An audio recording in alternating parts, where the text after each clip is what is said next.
مسجد کا تقدس کا خیال رکھو یار.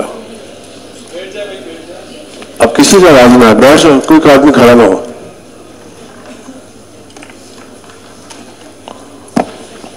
آپ بھی بیٹھ جائیں.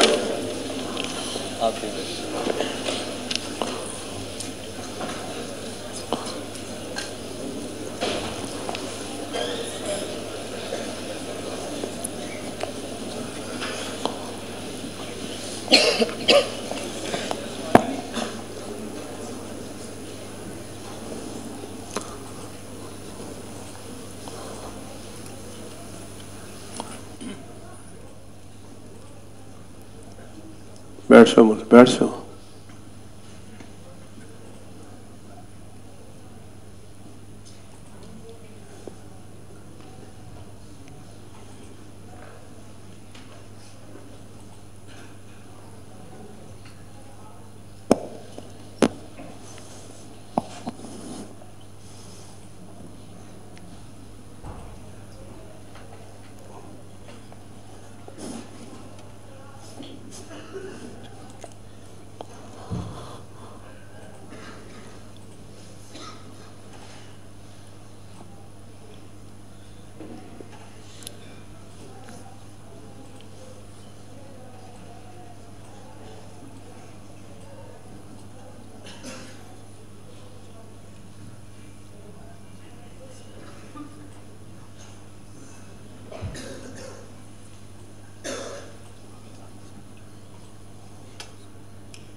موبائل کی بند کر دو. اچھا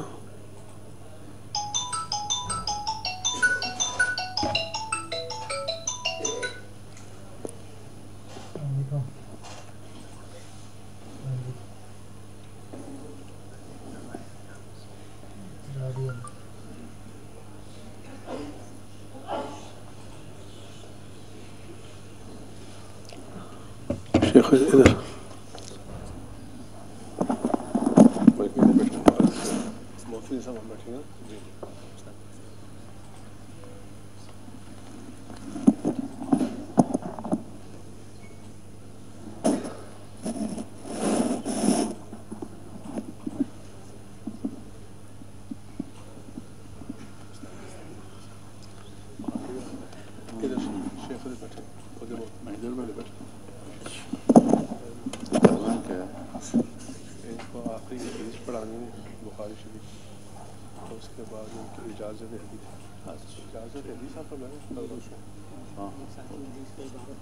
ایک ساتھ کی بات پڑے گا, آپ اجازت حدیث اور پھر آپ کا جو عادت مبارک ہے سال کے لیے وصولی آپ کو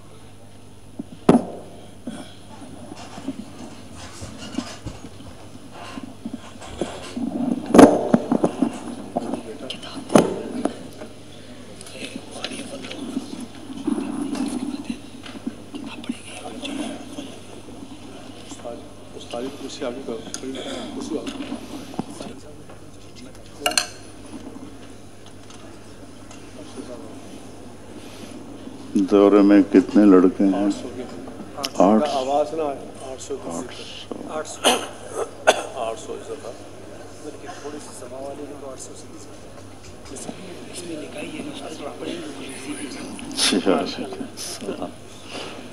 خیریت آخری سے جی شکر.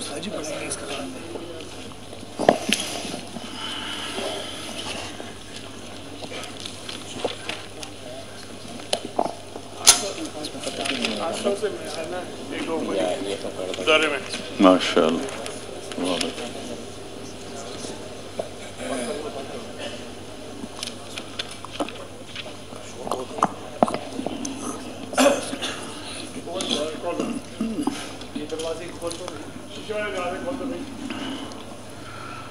السلام علیکم ورحمۃ اللہ وبرکاتہ۔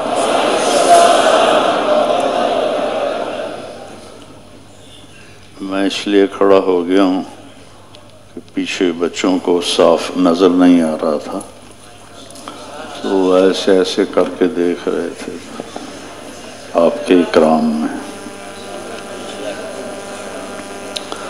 ایک چھوٹی سی لائنی ان کو سنا دو۔ بالکل سنا دی، آپ کی کوئی بات نہیں۔ ہمارے تلمبے میں ایک سینما ہوتا تھا، تو پہلی فلم میں نے 6 سال کی عمر میں دیکھی تھی۔ سارے اپنے کزن، میرے تایازاد بڑے تھے، وہ مجھے لے کر کے، تو میں جب کرسی پہ بیٹھا تو مجھے سکرین نظر نہیں آ رہی تھی۔ اب 6 سال کو 68 سال ہو گئے ہیں۔ فلم کا نام تھا ناگن، اور اس میں ہیرو تھا رتن کمار اور ہیروئن تھی نیلو، اور کامیڈین تھا نظر۔ اور وہ تھوڑی دیر تو میں بیٹھا رہا، پھر میں کھڑا ہو گیا اور اگلے والے کی کرسی کی پکڑ کے نا پیچھے جو ٹیک ہے، تو میں ایسے کر کے ساری فلم ایسے کھڑے ہو کے دیکھی۔ تو آپ تو ایک بہت قیمتی محفل میں بیٹھے ہیں، آپ کے لیے کھڑا ہونا تو بہت ضروری بات ہے۔ اچھا،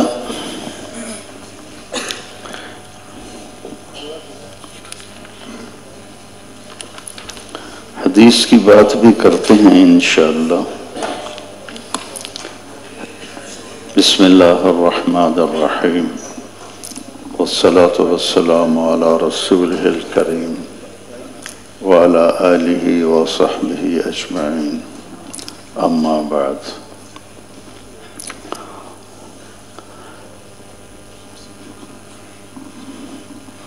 پہلا علم قرآن ہے اور کتب سماویہ، جن کو اللہ تعالیٰ نے انسانی ہدایت کے لیے بھیجا۔ تورات، زبور، انجیل اللہ کی زبان سے ادا نہیں ہوئی، لکھوائی گئی، تو وہ تحریف کا شکار ہو گئے، تحریف کا شکار ہو گئے۔ قرآن اللہ نے خود تلاوت فرمائی، یہ کلام اللہ ہے۔ باقیوں کو مجازن کلام اللہ کہتے ہیں، اصل کلام اللہ قرآن ہے، یہ اللہ کی صفت ہے۔ تو اللہ کی صفت کوئی بھی وہ مخلوق نہیں ہوتی اور اس کی کوئی حد نہیں ہوتی۔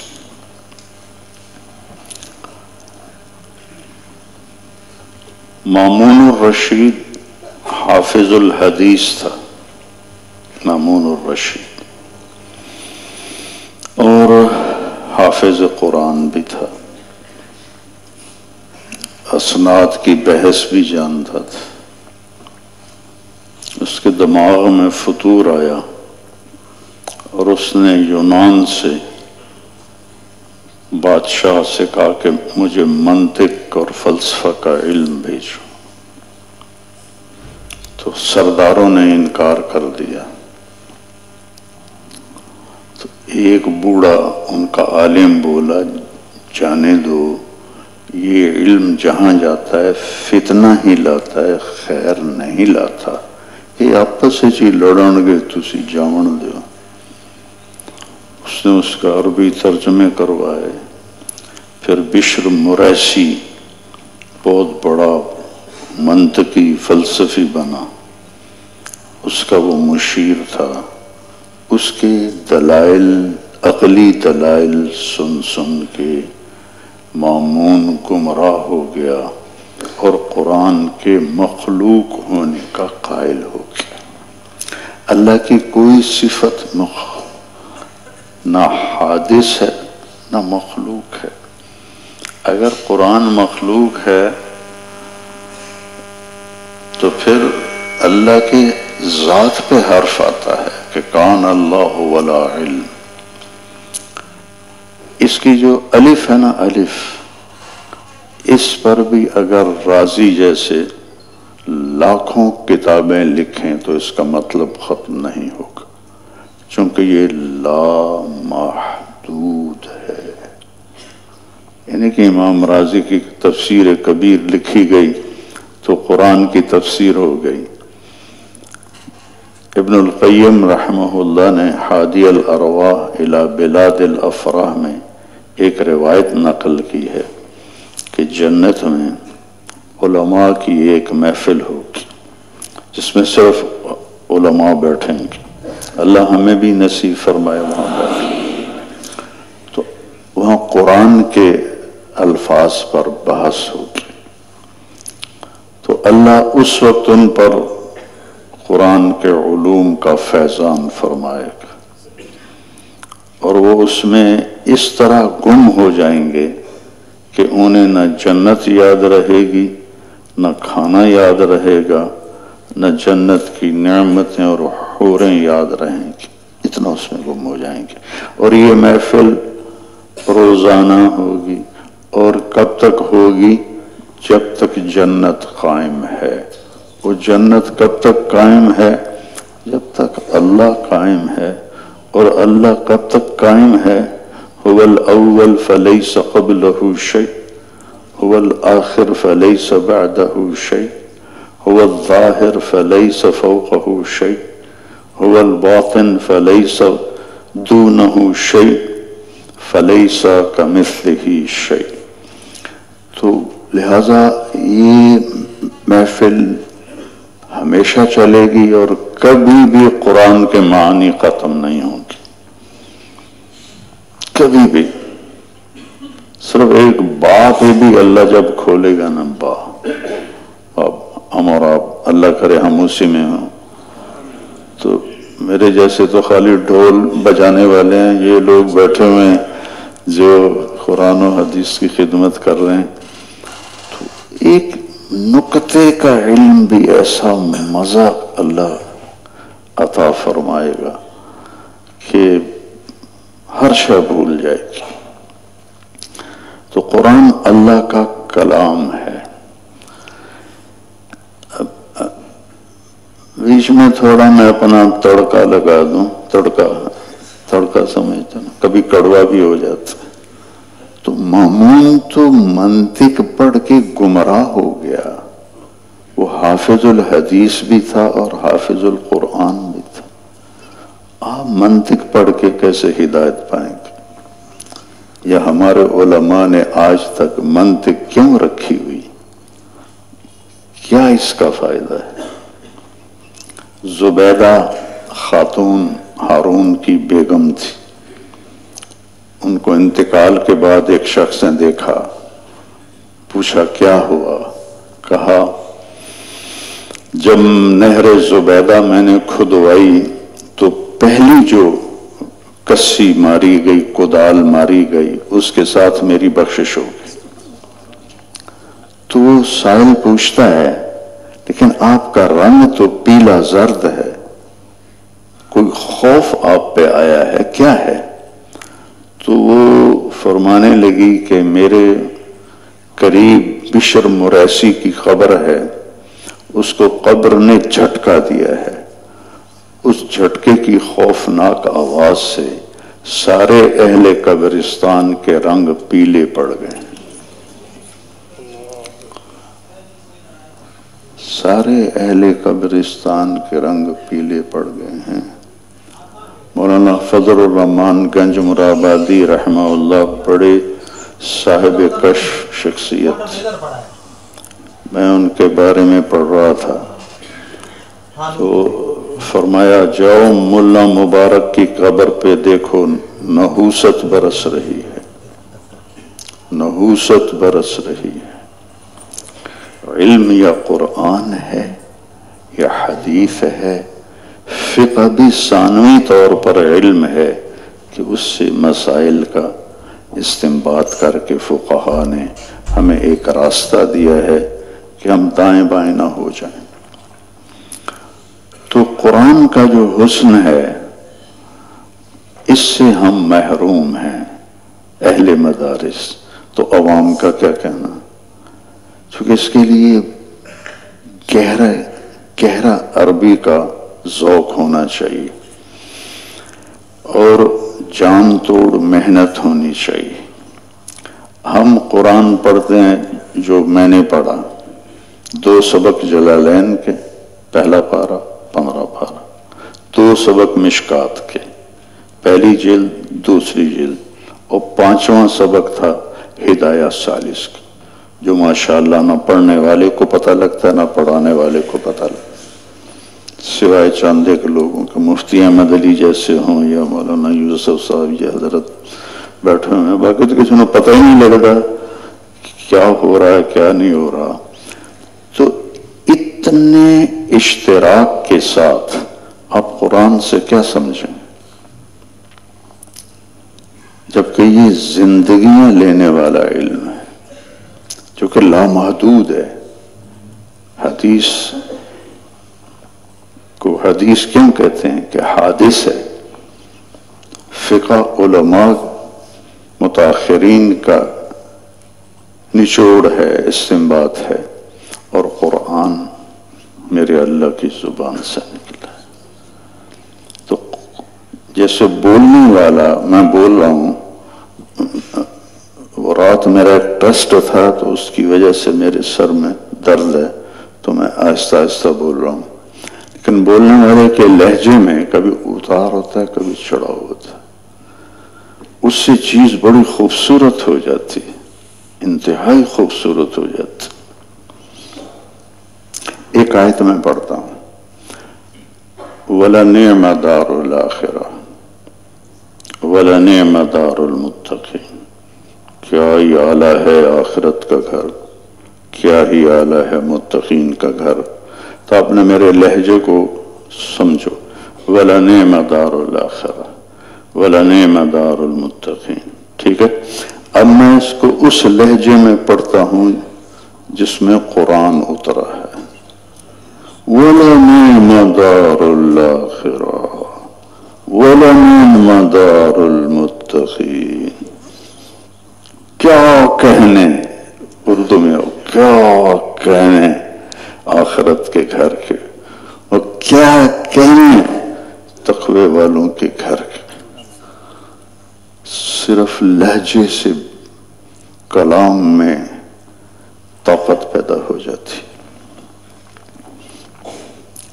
هو الذي جعل في السماء بروجا وجعل فيها سراجا وقمرا منيرا وهو الذي جعل الليل والنهار خلفة لمن أراد أن يذكر أو أراد شكورا وعباد الرحمن الذين يمشون في الأرض على الأرض هونا يمشون على الأرض هونا۔ ایک لہجے میں نہیں ہے،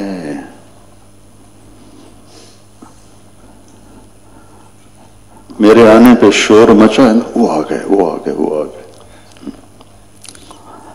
جس سے آپ متاثر ہوتے ہیں۔ جب وہ آتا ہے تو آپ کہتے ہیں آ گئے آ گئے آ گئے، ایسے کوئی ایسے دیکھتا ہے کوئی ایسے دیکھتا ہے۔ تو اللہ نے پوری کائنات کو ذکر کیا سادہ لہجے میں، تبارک الذی جعل فی السماء بروجا وجعل فیہا سراجا وقمرا منیرا، یہی لہجہ ہے۔ وَهُوَ الَّذِي جَعَلَ اللَّيْلَ وَالنَّهَارَ خِلْفَةً لِمَنْ أَرَادَ أَنْ يَذَّكَّرَ أَوْ أَرَادَ شُكُورًا۔ اس کے بعد لہجہ بدلتا ہے۔ اس کی ایک مثال دیتا ہوں۔ آپ لوگوں کے جلسے ہوتے ہیں نا، تو جب کوئی بھاری خطیب آنے لگتا ہے تو پھر صرف اتنا نہیں کہتے مولی طارق جمیل آ رہا ہے، پہلے القاب شروع تھا، اب آ رہے ہیں جن کا آپ سب کو انتظار تھا، اور میں آپ کے اور ان کے درمیان حائل نہیں ہونا چاہتا، سب کی تالیوں کے ساتھ تشریف لا رہے ہیں مفتی احمد علی صاحب. یہ ہوتا ہے کہ نہیں ہوتا ہے؟ کیوں جی مفتی صاحب؟ ہمارے اساتذہ کے لیے ہوتا ہے. آپ کی مثال تو آپ سے محبت کی وجہ سے دی. تو اب تبارک الذی جعل فی السماء بروجا وجعل فیہا سراجا وقمرا منیرا، آسمان کی بات ہو گئی.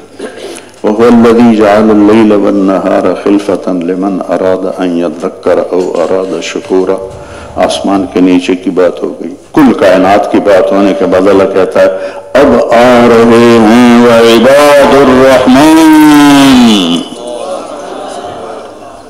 الذین یمشون علی الارض ہونا وَإِذَا خَاطَبَهُمُ الْجَاهِلُونَ قَالُوا سَلَامًا وَالَّذِينَ يَبِيتُونَ لِرَبِّهِمْ سُجَّدًا وَقِيَامًا. کوئی مزہ ہے؟ سبحان اللہ بھی کہہ دیا کریں. سبحان اللہ.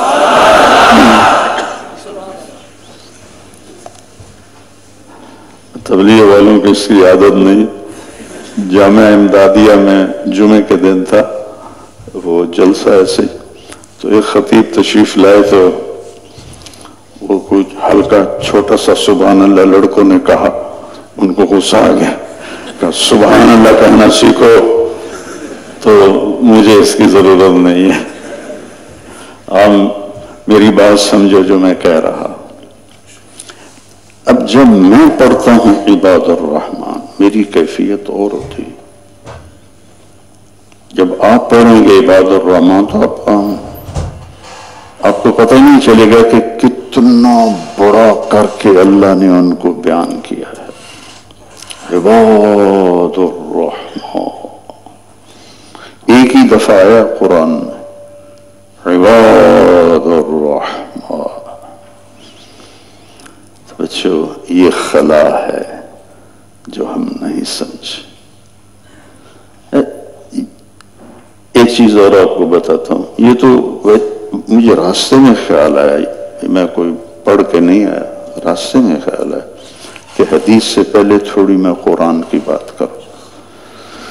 مطالعہ تو میں کر ہی نہیں سکتا، میرے سر میں درد ہوتا ہے. مصدر ابتدا ہے، فعل ماضی اس کے بعد ہے، فعل مضارع اس کے بعد ہے، اور امر اس کے بعد ہے. ٹھیک ہے نا؟ یہ صرف کی ترتیب ہے نا. تو 15واں پارہ شروع ہو رہا ہے سبحان الذی اسری بعبدہ لیلا من المسجد الحرام الى المسجد الاقصی. اس میں ایک بات اور بھی ہے کہ اللہ کے قرب کا سفر سب سے مناسب وقت رات ہے، سب سے مناسب وقت رات. وَمِنَ اللَّيْلِ فَتَهَجَّدْ بِهِ نَافِلَةً لَكَ عَسَىٰ أَنْ يَبْعَثَكَ رَبُّكَ مَقَامًا مَحْمُودًا. سبحان اس کے بعد ہونا ماضی، تو اس سے اگلی صورت پہلی جو آتی ہے 28ویں 27ویں پارے میں سبح للہ ما فی السماوات وما فی الارض. مصدر ماضی، اس کے بعد ہے مضارع، تو یسبح للہ ما فی السماوات والارض وہو العزیز الحکیم. اس کے بعد ہے امر سبح اسم ربک الاعلی. یہ سب کچھ آپ نے پڑھا ہوا ہے، ٹھیک ہے، لیکن غور نہیں کیا. تو کیا حسن اسلوب ہے میرے رب کا. سبحان الذی سبح للہ یسبح للہ سبح اسم ربک الاعلی.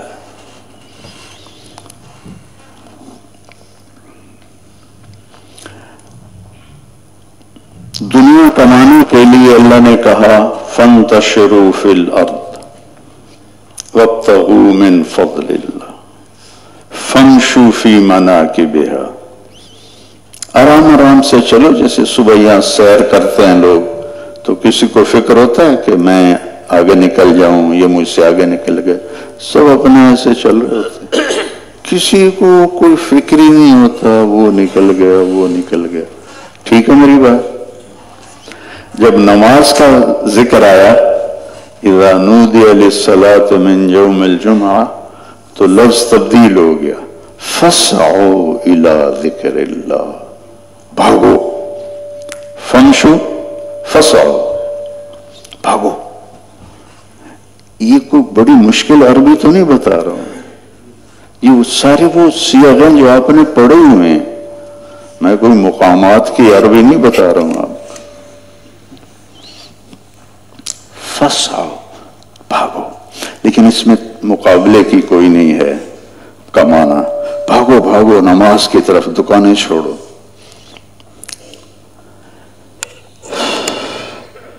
جب جنت کا بیان آیا تو کہا سارعو، اب مقابلہ کرو، ابھی یہ ریس ہے، ایک دوسرے سے آگے بڑھنے کا زور لگاؤ. ابو مسلم خولانی رحمہ اللہ فرمایا کرتے تھے صحابہ کو لگ پتہ جائے گا قیامت کے دن کہ اپنے پیچھے رجال چھوڑ کر آئے تھے، ایسے نہیں تھے، ہم بھی کندھے کے ساتھ کندھا ملا کے دکھائیں گے قیامت کے دن. یہ ہے سارعو. مسارت ہوتا ہے جسمانی، جسے ایک آدمی ٹریک پہ دوڑ رہا ہے، اور تنافس ہوتا ہے اندر کا جذبہ کہ یار میں نکل جاؤں، یار میں پہلے پڑ جاؤں.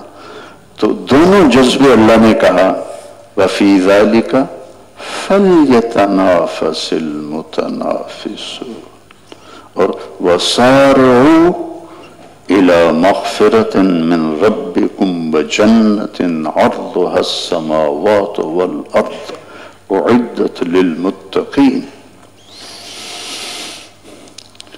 لمبائی چوڑائی اس کی زمین آسمان کے برابر ہے تو مقابلہ کرو، میں آگے نکل جاؤں.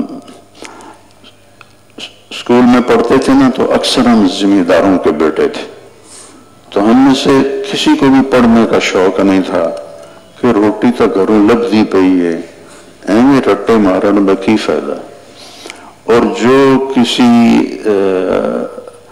ملازم کے بیٹے ہوتے تھے، دکاندار کے ہوتے تھے، وہ بیچارے راتوں کو الارم لگاتے تھے اور ایک دوسرے سے مقابلے کرتے تھے کہ اس کو پتہ نہ چلے میں اٹھ کے پڑھنا شروع کر دوں، اس کو پتہ نہ چلے میں اٹھ کے پڑھنا شروع کر دوں. اور میرا کام کیا ہوتا تھا، میں کہ سارے پردے پہن، ایسے پردے نہیں ہیں، میں نے پڑھانی نہیں دینا، میں پیچھے مین سچ پہ جا کے نا وہ نکال کے چارہ میں رکھ کے اس کو بند کرتا، ساری بجلی اڑ جاتی. 1 گھنٹہ تک تو یہی کہتے بجلی کوئی نہیں، بجلی کوئی نہیں. پھر کہتے یا پتہ کرو، مین سچ کا پتہ کرو. وہ وہاں دیکھتے تھے میں چوانی لگی ہوتی تھی. پھر اب میں اپنے آپ کو گالیاں تو نہ دوں تو پھر ایڈی گال میں نے کر رہے ہیں، لیکن مجھے اس کا بھی مزہ آتا تھا. چلو تینوں تو نہیں پڑھا دیتا، نہ کھیلنا نہ کھیلن دینا.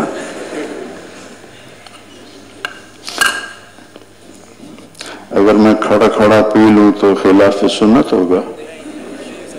اچھا شکر ہے، پتہ ہے. میں نے کہا کہیں فتویٰ نہ دے دینا. حضرت علی نے کھڑے ہو کے پانی پیا اور فرمایا میں نے اپنے نبی کو دیکھا اس طرح پیتے ہوئے.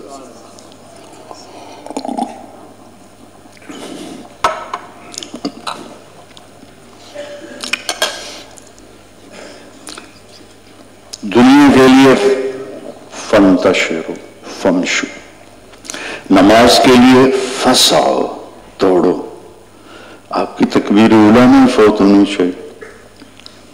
اور یہاں الٹا ہوتا ہے، دورے کے لڑکے سب سے پچھلی صفوں میں کھڑے ہوتے ہیں اور میزان والے وہ پہلی صفوں میں کھڑے ہوتے ہیں. اور ہمارے وہاں رائمن میں ایک مقیم تھے رحمت اللہ علیہ، وہ فرمایا کر رہے تھے کہ جب حوض پانی کے حوض پہ رش ہو تو سمجھو مہمان وضو کر رہے ہیں جو آئے ہوئے ہیں تبلیغ میں، اور جب رش تھوڑا کم ہو جائے تو پھر سمجھو مقیمین جو رائن میں ہیں وہ وضو کر رہے ہیں، اور جب بالکل ہی کچھ نظر آئیں تو سمجھو یہ طلباء کرام ہیں جو سب سے آخر میں وضو کر رہے ہیں۔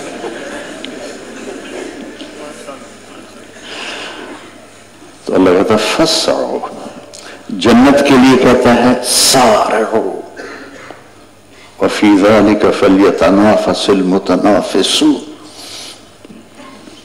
اور جب اپنا آیا اللہ کا کہ میرے پاس آؤ تو سب سے طاقتور لفظ استعمال کیا، ففروا الی اللہ۔ اور فرار کسے کہتے ہیں؟ دوڑنے کو۔ ہر والا کسے کہتے ہیں؟ دوڑنے کو۔ سارا کسے کہتے ہیں؟ مقابلے میں دوڑنے کو۔ لیکن فرار میں ایک مطلب خاص ہے، ڈر کے بھاگنے کو فرار کہتے ہیں۔ کأنہم حمر مستنفر فرت من قسورہ، جو شیر سے ڈر کے بھاگ رہا ہے۔ تو فرار کا لفظ اللہ نے اپنے لیے استعمال کیا ہے، ففروا الی اللہ انی لکم منہ نذیر مبین۔ اور کس سے ڈر کے بھاگو یہ مذکور نہیں، تو یہ عموم کا فائدہ دیتے ہوئے اللہ ہمیں کہہ رہا ہے تیرے رب کے سوا ہر شے تجھے ڈرانے والی ہے، ان سب سے ناتا توڑ اور اللہ سے ناتا چھوڑ، اللہ کو اپنی طلب بنا اور اس کے لیے دوڑ لگا، کسی کی پرواہ نہ کر۔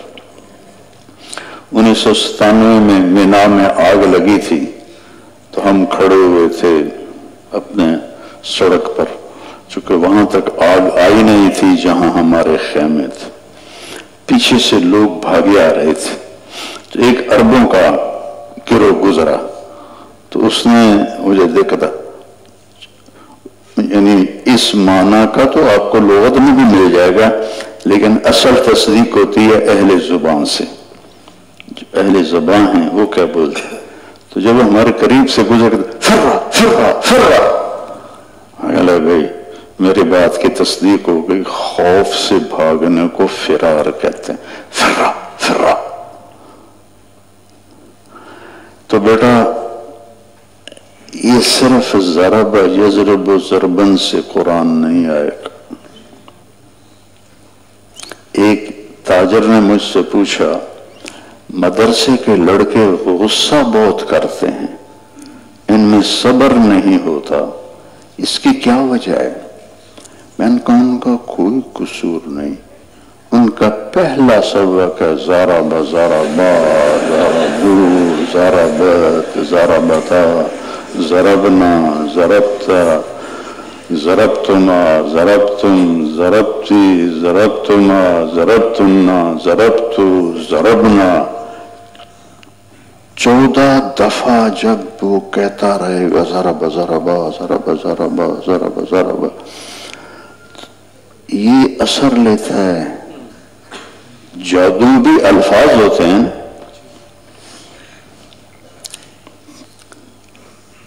تو مجھے خیال آتا ہے بھائی قرآن حدیث اور فقہ تو ہم نہیں بدل سکتے، یہ مثال تو بدل سکتے ہیں۔ چلو اکلا کر دو کہ کھامن پیمن کا مطلب آ جائے، اکلا اکلا، ضرب ضرب زیدن ضرب زیدن ضرب زیدن امرن ضربت ضرب، یہ الفاظ اثر کرتے ہیں، اور اتنی عربی قرآن سمجھنے کے لیے کافی نہیں بیٹا۔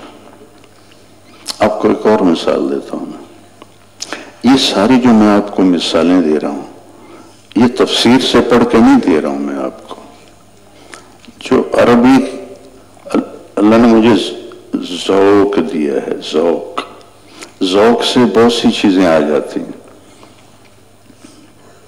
ليس كمثله شيء وهو السميع البصير، کوئی اس جیسا نہیں. ٹھیک ہے، یہ دو حرف جو ہیں تشبیہ، یہ کیوں استعمال ہو؟ تو جلالین کا پتہ نہیں، مجھے یاد پڑتا ہے کاف زائدہ ہے، کاف زائدہ ہے. اور ایک جگہ کہیں پڑھا کہ کاف للتحسین، جملے کو خوبصورت بنانے کے لیے. ٹھیک ہے، اب میں آپ کو لغت سے اس آیت کا مطلب بتاتا ہوں. مقامات میں نے بڑی یاد کی تھی، متنبی مقامات، ذوق تھا نا. پچھلے دنوں آیا آسٹریلیا کا سفیر مجھ سے ملنے،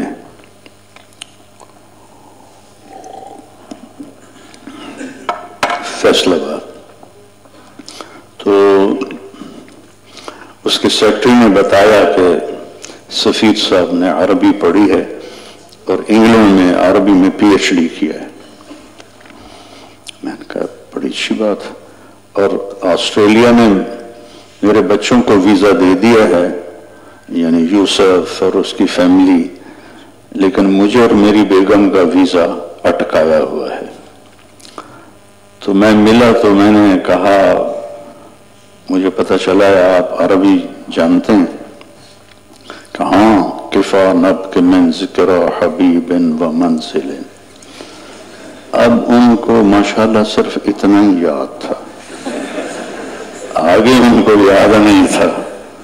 میں نے کہا ہاں بسقط اللواء بین الدخول فحوملی فتوضح فالمقرات لم يعف رسمها لما نسجتها من جنوب وشمال ترى بعر الأرآم في غرصاتها وقيعانها كأنها حب فلفل كأني غداة البين يوم تحمل لدى سمرات الحي ناقف حنظلي وقوفا بها صحبي علي مطيهم يقولون لا تهلك أسا وتجملي وإن شفائي عبرة مهراقة فهل عند رسم دارس من معولي ففاضت دموع العين مني صبابة على النحر حتى بل الدمع محملي. یہ تشبیب ہے، پھر نیزہ کا ذکر ہے، وہ فضولیات ہے. وہ تو این ہو گیا شیخ انت تحفظ کلو. میں غلط ویزا میرا پکا ہو گیا انشاءاللہ. پھر جب بیٹھے تو کہنے لگا میں نے انگلینڈ سے کی تھی پی ایچ ڈی، تو متنبی بڑی مشکل کتاب تھی، اس کا انگلش میں ترجمہ عربی سے انگلش بڑی مشکل سے میں پاس ہوا تھا. یہ جو اشعار سنا رہا ہوں یہ بھی 40 سال پہلے کی یاد کی ہیں، اور متنبی کو بھی کوئی 45 سال پہلے یاد کیا تھا. لیکن چونکہ پھر میرا تدریس سے اللہ نے میرے مقدر میں نہیں تھا، تو کچھ باقیات قف بالدیار التي لم يعفها القدم بلا وغيرها الارواح والديم. تو میں نے کہا اچھا متنبی وہ کہتا ہے یا لائم کف الملام عن الذي اضناه طول سقامه وشقائه عذل العوازل حول قلب التائه وهوى الأحبة منه في سودائه القلب أعلم يا عذول بدائه وأحق منك بجفنه وبمائه فمن أحب لأعصينك في الهوى قسما به وبحسنه وبهائه وقي الأمير هوى العيون فإنه ما لا يزول ببأسه وسخائه يستأثر البتر القمي بنظرة ويحول بين فؤاده وعزائه. میں نے کہا یہ پہلا قصیدہ ہے اس کا. وہ ایسے بیٹھا تھا تو ایسے ہو میں نے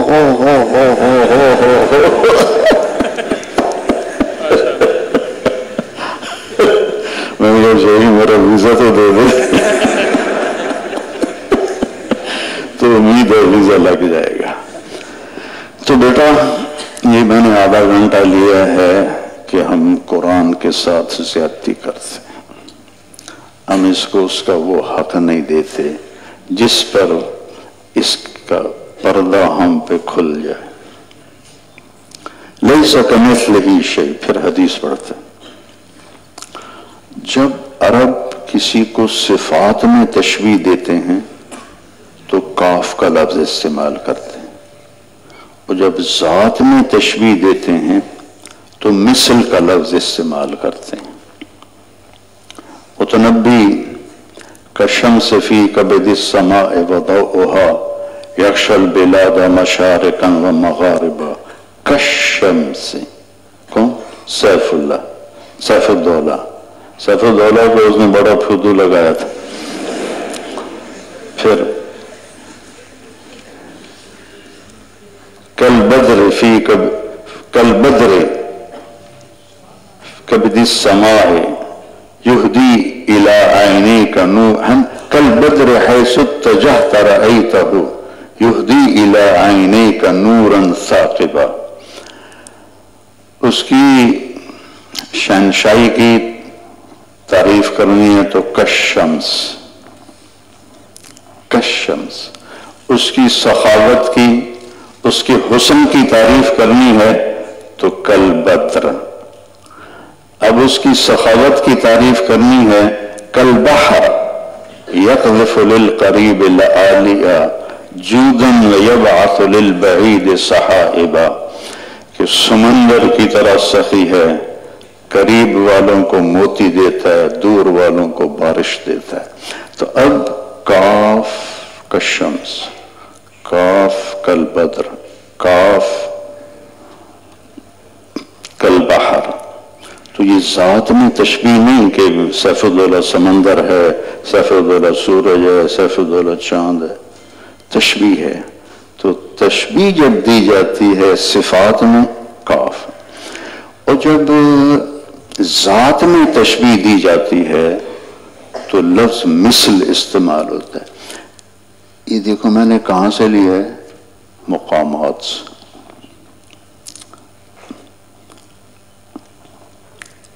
مقامات پڑھاتے کتنے مقام ہیں؟ 10. اچھا اچھا. خیر وہ پہیلیوں کی کتاب ہے، عربی کی تو ہے نہیں، پہیلیوں کی کتاب ہے. تو اس کے ایک مقامہ ہے ابرا کا، سوئی. تو کہتا ہے انا السروجی وہذا ولدی. اب غور سے سننا. انا السروجی وہذا ولدی والشبل فی المخبر مثل الاسد. میں سروجی ہوں، یہ میرا بیٹا ہے، اور شیر کا بچہ امتحان میں شیر کی طرح ہوتا ہے. والشبل شیر کا بچہ، فی المخبر امتحان کے وقت، مثل الاسد کل اسد نہیں ہے، چونکہ ذات میں تشبیہ ہے. ذات میں، صفات میں نہیں ہے، ذات میں ہے. تمہارے پاس تو اسد کے لیے بھی زائد ہی ہے، زید کل اسد. پتہ نہیں آیا کتوں ہے. اب ہم آتے ہیں آیت کی طرف. لیس کا، کوئی صفات میں اس جیسا نہیں. مثل ہی، کوئی ذات میں اس جیسا نہیں ہے. لیس کا مثل ہی، بولو، نہ صفات میں کوئی اس جیسا ہے، نہ ذات میں کوئی اس جیسا ہے. وہ اپنی ہر صفت، ہر ذات میں یکتا ہے. احد صمد لم یلد ولم یولد ولم یکن لہ کفوا احد. كل شيء بعد كل شيء فوق كل شيء دون كل شيء خالق كل شيء مالك كل شيء مميت كل شيء رازق كل شيء مطعم كل شيء شارب كل شيء آخذ كل شيء ضارب كل شيء. بڑھاتے جاؤ تو میں نے ایسی فی البدی کہہ دیا ولیس کمثلہ شیء. تو اب یہ کتنا آپ کو اچھا لگا کہ نہیں؟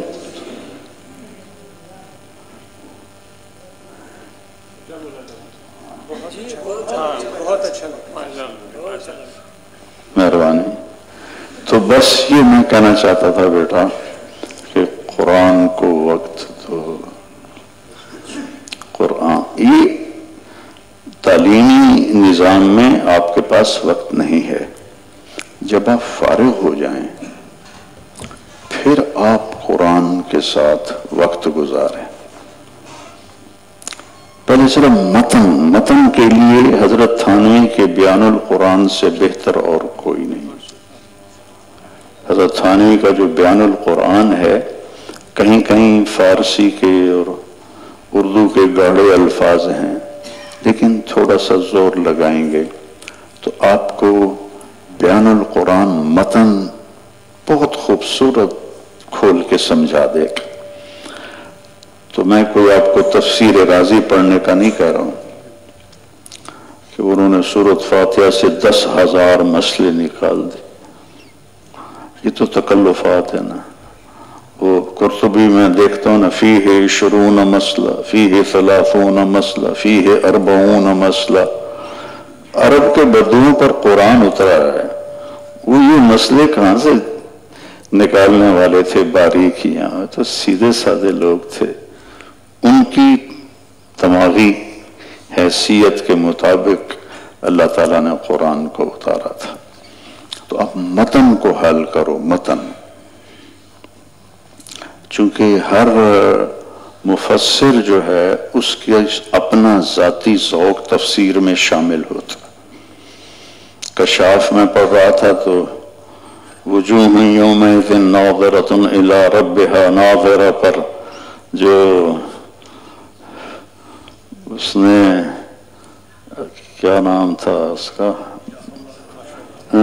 زمخشری، جار اللہ زمخشری، اتنا بڑا عربی کا عالم، اتنا بڑا. اس کی ایک کتاب ہے الکتاب، وہ کمال عربی کا بادشاہ ہے، اور یہاں آ کر اتنی بونگی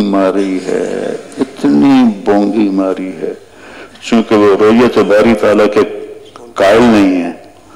تو ناظرۃ الی ربہا ناظرہ اس کو توڑ موڑ کے یہاں لے گئے کہ انتظار کر رہے ہوں گے. ناظرہ انتظار سے بھی ہے نا، تو انتظار کر رہے ہوں گے اللہ کی نعمتوں کا.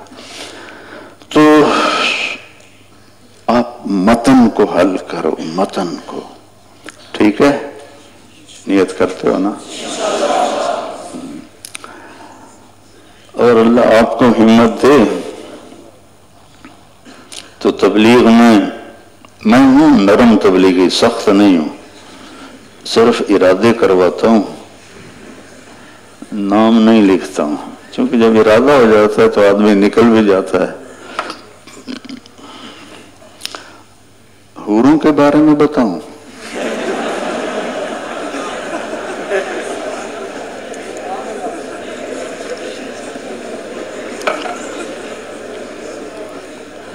حيث النجائب هيئت لقدومه من أجل مكرمة وأروع مشهد في جنة تجري العيون خلالها والحور تخطر في رشاقة أغيد تختال في حلل حرائر سندس استبرق وأساور من عسجد والتاج جعلوا فوق مفرق رأسها من لؤلؤ وجواهر وزمرد حتى إذا اقتربت إليه تبسمت بالغنج كالطفل الوليد المسهد فهناك غردت الطيور ورتلت لحن الخلود بكل غصن أملد. مزہ لو عربی سننے کا.